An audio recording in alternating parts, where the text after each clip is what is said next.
It is the Vegas Take, Sharp and Shapiro. So glad you could join us. By the way, I also want to say this segment is sponsored by the Infinity, the Math Institute. John Brookhagen, actually, he joins us every month, JD, and actually he's going to be at this remote we have, which is this Thursday. By the way, here, why don't you tell us a little bit about the remote, JD? I'm tired of talking about it. Why don't you tell us about Rodizio, what we're doing? Can you share that with us? Yeah, we'll be at Rodizio Grill. It's in Henderson off of Sunset next Thursday, June 20th. This is our first ever remote. They will be serving free food, appetizers, drinks, everything bacon, a whole bunch of different bacon-oriented wrapped food. That sounds good. Does sound pretty good. Yeah, 5 to 8 p.m. 5 to 8. Brian and I will both be there in the lobby of Rodizio Grill doing the show. We'll have some fun. And as I mentioned, this segment's brought to you by the Math Institute. John Brookhagen joins us, by the way, every once a month from the Math Institute. Check them out. Visit themathinstitute.com for details about their summer camp schedule and their supplemental classes, which ensure success next year in math. Again, that is the Math Institute.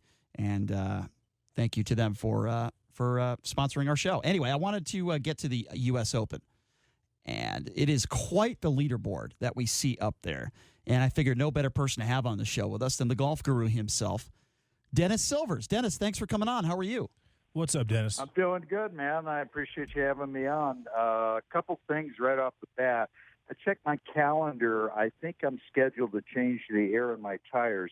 Don't know if I'm going to be able to make the remote. That's unfortunate. I'm glad you guys moved out from the men's room up to the lobby there. That's good. We are stepping it up. Anyway, more surprises in this tournament than what used to happen in Neverland with Michael Jackson. I mean, it is just unbelievable. Dennis, you're on fire today. Yeah, keep going. Nobody should be surprised that Gary Woodland is leading this thing by 2 shots over Justin Rose. I mean, Gary's having a hell of a year. I mean, he's ninth on the FedEx Cup points list, so he's playing well. My guy that we talked about Tuesday, Rory Mcilroy, is in there. He's T3 at 5 under, along with former Las Vegas resident Aaron Wise, who now is up in Oregon. Your guy, Brooks Koepka, 4 under. T6 still looking good for his 3rd consecutive U.S. Open, which would be incredible. Guy we were talking about yesterday, homie Scott Piercy. Scott Piercy's T12 at 3 under. DJ, who was a heavy favorite, is T18 at 2 under, along with Crybaby Sergio and Harris English, and an amateur by the name of B. Wu. Obviously, a very good Asian player. Lefty is T27 at -1. Tiger, everybody's favorite, T32 at even par. I think he's not my favorite. Over today. He's not my favorite because he doesn't tip. That's why I don't like him. Yeah, he doesn't tip. And he's gone out with too many women, I know. But anyway, well, that's not a reason to hate. Yeah. Ricky Fowler was never going to win a major, and this was a good day to prove it. His T47, he's a +1. He shoots 6 over today. That's why the guy is not going to ever win a major. So my guy, Tommy Fleetwood, kind of let me down a little bit. He's +1, and he's T47.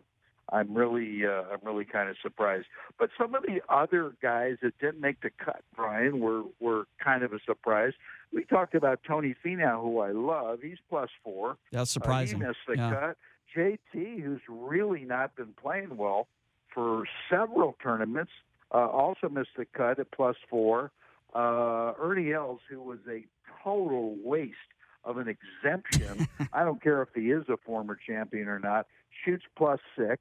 He was T12. And Bubba Watson. A lot of guys like Bubba. He didn't play well. It was a +8.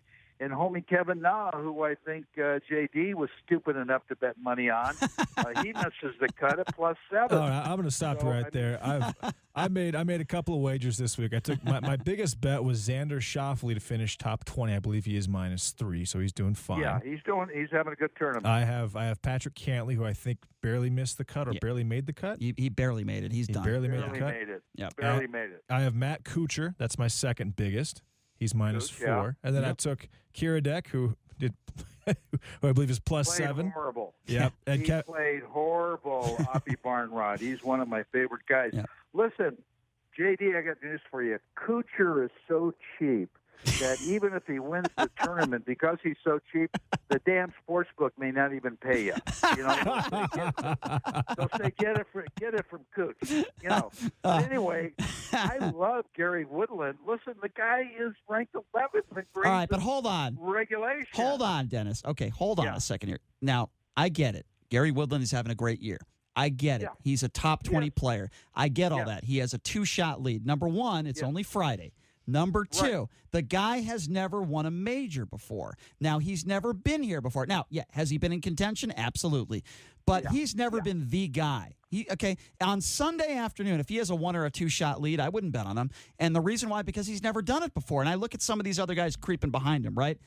Justin Rose, we know he's been there before and he's won before. Yeah. Okay, forget about Wise. I look at Rory Mcilroy and Brooks Koepka, who are right there, a couple shots off the lead. These are a couple of the best players in the world. And then you look down, you got some other pretty good players, but obviously I look at McIlroy and Koepka. I expect one of those two guys to put up a really good number tomorrow. And look, maybe I'm wrong. Maybe Woodland holds on, he plays well, shoots a couple 67s and wins the tournament. I don't think that's going to happen. It certainly could. But I look at these three guys that have to be favorites, right? Even though they're three shots back, I agree. 4 shots back. I look at Justin Rose, Rory McIlroy, and Brooks Koepka. Yeah. I would be really surprised if one of those guys didn't win on Sunday. I agree with you, Brian, and but everybody's got to have a first win. You never know, and he's a pretty good front runner. He only has 3 tour events under his belt, but he's been there. He's got the shots. But I happen to agree with you. If push comes to shove, the guys behind him, I think, do have a better chance. The weather's not going to be an excuse. It's exquisite over the weekend. Mid-60s, sunny and clouds. So the weather is not going to be an excuse for those guys. Yeah, all right, fair enough. I mean, I told you that I didn't think Tiger Woods would play great, and the reason why was because of the weather. And he doesn't normally play well unless the weather is in perfect conditions. I mean, he did back in the day, but not anymore. And I think that's a big issue. It just proved, what we were talking about again Tuesday. This course is not long for these guys. It plays a little over 7,000 yards, narrow fairways, small greens. Okay, so if you keep it in the fairway, it figures that you're going to score real well. Okay, so he made a bomb on 18 to have a 2-shot lead, but that's what happens in this tournament. So, like you say, there's a long way to go, and you just got to see what happens. So, Dennis, but I think JD is going to get the short end on this tournament. Yeah, you don't think Schauffele is going to finish top 20? Schauffele is strong, but we'll see if he's got a little ways to go. But he's a good pick. Yeah, no doubt about it. If he makes top 20, I'll cover my bets. So we played TPC Summerlin. Brian shot a 75. Mm-hmm. Yeah. Do you think that Brian? From the tips. Yeah. Do you think that Brian could actually make the cut for the Shriners Open? Can I answer that before Dennis does? Let's pretend for 3 months straight I played golf every day, 10 hours a day. Let's pretend that I had the best equipment. Let's pretend that my health was good. Even under perfect conditions, I would say probably a 10% chance. That's my opinion. I think 10% is way high. I think you've got about as much chance as going out with Paulina Gretzky tomorrow night. You know what I mean? You're playing great, Brian. You're just missing the one thing. If you did play in the Shriners, you're missing the nervous factor. You know what I mean? That's where you're wrong. That's where you're wrong, my friend. I played college golf. I play better under pressure conditions. You've never seen me in a situation like that because I'm just playing with you, and my drives go about 200 yards further than yours, so there's not a lot of pressure there. You know, in all fairness, it was probably 104 degrees for about half of that round. True, yeah. Yeah. No, well, but it'd be interesting. No, look, Right. I wouldn't do it. All right, Dennis, you watched me play. If I had proper coaching and a couple years of practice, do you think that I could be able to be competitive with Brian heads up eventually? I don't know competitive with Brian, but I told you, you have basically a very good, sound, fundamental golf swing. And with your strength, you get some good coaching and know where that club should be, a little rhythm and tempo. I mean, you're going to be a good player, JD. No doubt about it. He's got, the right and you're a good player as well, Dennis. I'm just busting your chops. You know that. But I know that. That was a lot of fun. But we had so much fun. We went out there and we played TPC Summerlin. I want to thank Glenn Lee, the GM out there, for getting us out early. And we played it was great. We played with JD's dad, Doug, who's a great guy and a good player. We just had a ball. We had a great time. That was so much fun. I'm just waiting until you're going to get me on Shadow Creek. That's all. I've got to call in. All right, good. I believe you. All right, Dennis. I know you're coming on our show on Monday, but give me your pick right now. Give me a few. I'm not going to put you on the spot with one pick. Give me a few guys that you think will be right there on Sunday, and ultimately I will put you on the spot. Give me a winner right now. Boy, that's going to be tough. That's going to be tough. You, like you said, Brian, you can't rule out McIlroy.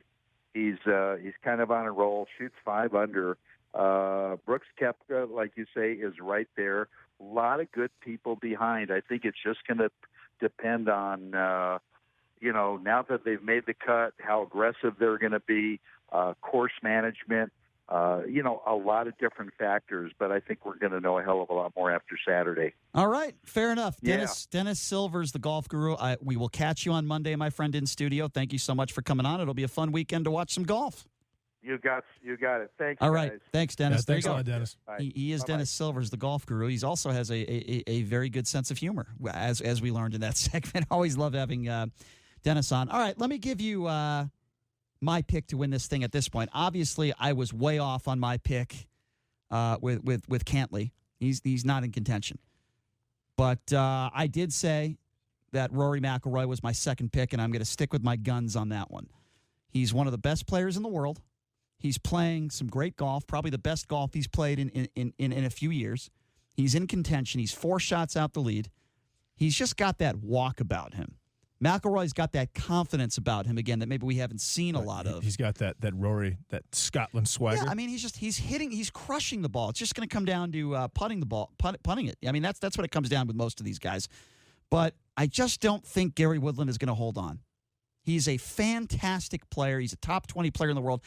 He's never been there before. And for most of these guys that have never won a major before, they have to blow one, I remember Rory Mcilroy back in the day. Do you remember when he played in the Masters and he just blew up? I think he shot like a 79 or an 80 when he was the leader at the Masters. And I remember Jordan Spieth. He had one of those performances as well at the Masters. I feel like for a lot of these guys, they have to go through an experience like that. We know Phil Mickelson went through that for years. I feel like these guys have to have an experience. And maybe I'm wrong. Maybe Woodland just wins by 5 or 6. I don't know.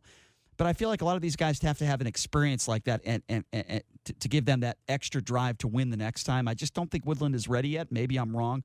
But again, I named you 3 guys, Justin Rose, Rory McIlroy, Brooks Koepka, all a few shots there within the lead, or at least in contention. Justin Rose is 2 shots back. Boy, is he a great player. Former number 1 player in the world. He is just fantastic.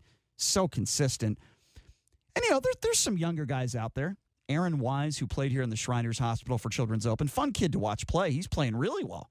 5 under par through 2 rounds. So, and then you go down the leaderboard. You name Matt Kuchar. Don't think Kuchar's going to win, but he's certainly in contention. This is a little surprising to me that Sergio Garcia is playing so well today. The thing about Kuchar is he's not going to beat himself. He's accurate. He doesn't kill the ball, but he's very, very accurate. He's got a great touch around the greens. He's really strong. I mean, he could easily finish top 5. And you could make the argument this year he's played his best golf of his career. I mean, he's been in contention in majors before, but he's really really having a fantastic year, just not having a fantastic job from a PR perspective. I agree with you. I think Rory has a real shot at winning this thing. He had an unbelievable game weekend last week. He was minus 22. Mm-hmm. I mean, that's just crazy. Here's a name, by the way, averaging 67. Here's a name that we haven't talked about in a while, and Jim Furyk won the Shriners a couple years in a row. Jim Furyk is tied for 19th. He hasn't been around forever. I'm a little surprised. I mean, Dustin Johnson's playing okay.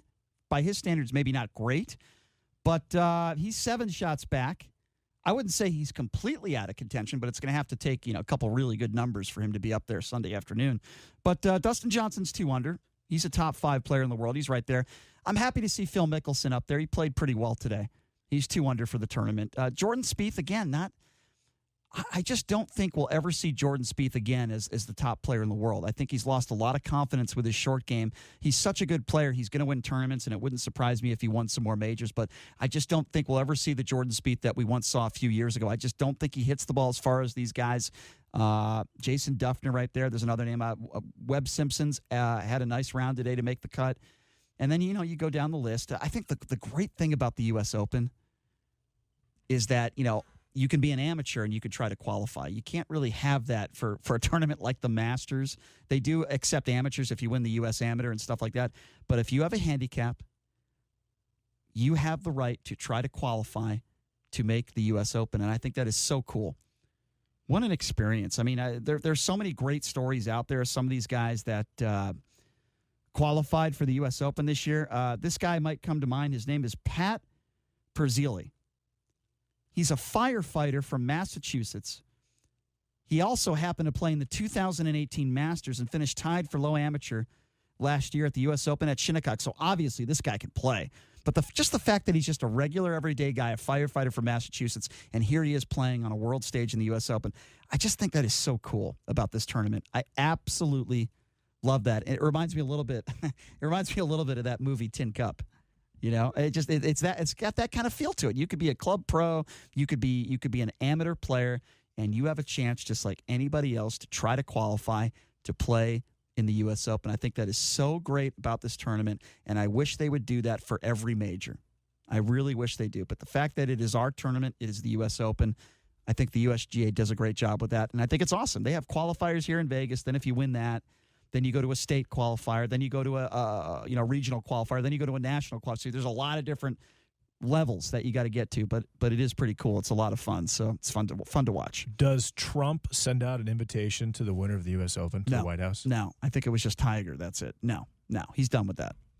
No more of that? No, I don't think he's going to do it unless Tiger wins or it's one of his buddies. Oh, okay. All right, guys, I hope everybody has a fantastic weekend. I know it's going to be a fun weekend of watching a little golf, some baseball, and we'll be back at it on Monday with Chris Wynn and Dennis Silvers in studio. Have a great weekend, everybody. Thank you so much for joining us. The legend himself, Ken Thompson, coming up next.